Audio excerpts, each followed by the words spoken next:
Shalom, shalom, shalom, haleluya, haleluya, selamat pagi. Terpujilah Tuhan kita yang hidup.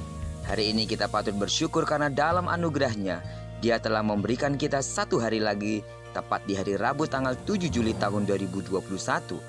Adalah doa saya bahwa di sepanjang hari yang luar biasa ini sampai terbenamnya matahari, segala pengalaman dan pergumulan yang kita hadapi akan semakin memurnikan dan mendewasakan iman kita, dan tentunya kita semakin menikmati kebersamaan dengan Tuhan yang adalah Immanuel. Amin.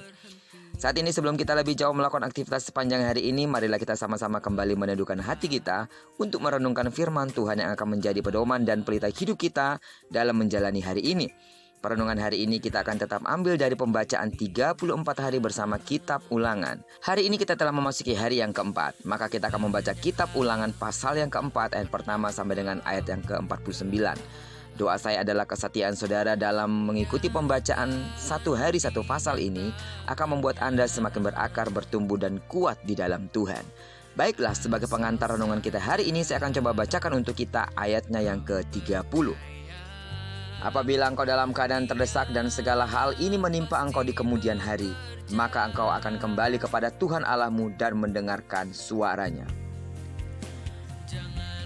Giliran ada maunya, giliran ada perlunya, baru kamu cari saya. Saat kamu senang-senang, kau lupa saya. Dasar.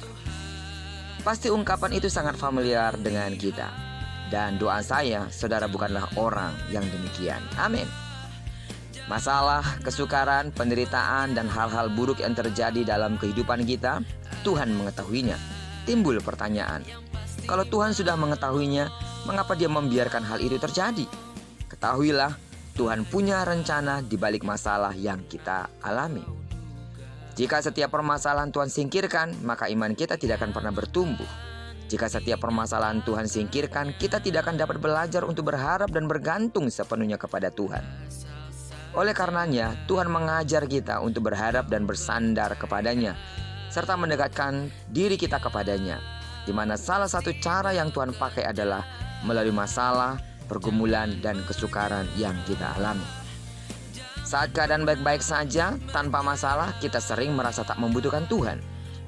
Kita tidak sungguh-sungguh dalam ibadah, dan kita tidak sungguh-sungguh dalam berdoa. Perkara-perkara rohani kita remehkan. Ada orang-orang yang datang kepada kita untuk berkata, berdoa, beribadah. Kadang-kadang kita remehkan. Kenapa? Karena semuanya dalam keadaan baik. Tapi begitu menghadapi masalah yang berat, Anda benar-benar terjepit, kita benar-benar terjepit, barulah kita menjerit kepada Tuhan, berseru-seru meminta pertolongannya. Pemazmur menyadari akan kesalahan ini.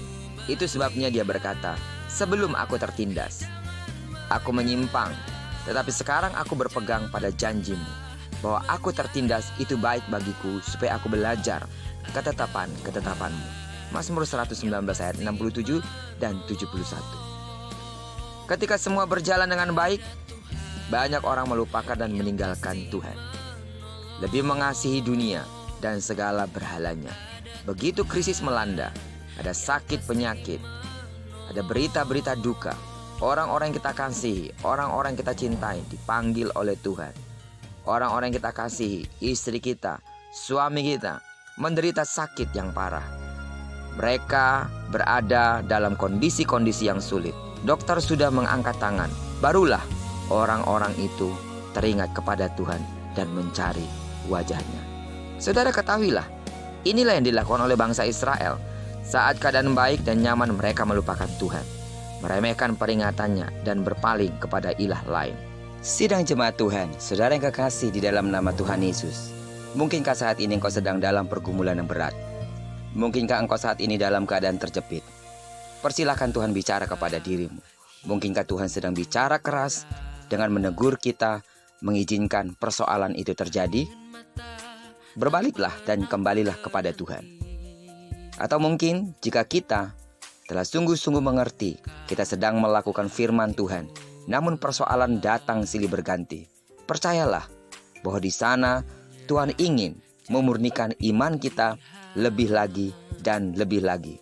Percayalah, tidak sebuah pergumulan yang terjadi begitu saja tanpa ada maksud Tuhan di dalamnya. Tuhan sanggup mengerjakan apa yang tidak dapat dikerjakan oleh manusia. Jika dokter atau orang-orang di sekitar kita telah mengangkat tangan untuk tidak dapat menolong kita, masih ada Tuhan, masih ada tangan Tuhan yang berkuasa yang sanggup menolong kita. Terpujilah nama Tuhan. Diberkatilah kita sepanjang hari ini dan digenapi firman-Nya yang berjanji bahwa apa yang dikerjakan tangan kanan dan tangan kiri kita dibuatnya berhasil. Kemanapun kaki kanan, kaki kiri kita melangkah, di sana kemuliaan Tuhan akan dinyatakan. Dan diberkatilah kita bersama dengan orang-orang yang kita kasihi dan bersama dengan orang-orang yang kita cintai dimanapun mereka berada. Terpujilah nama Tuhan. Shalom. Jangan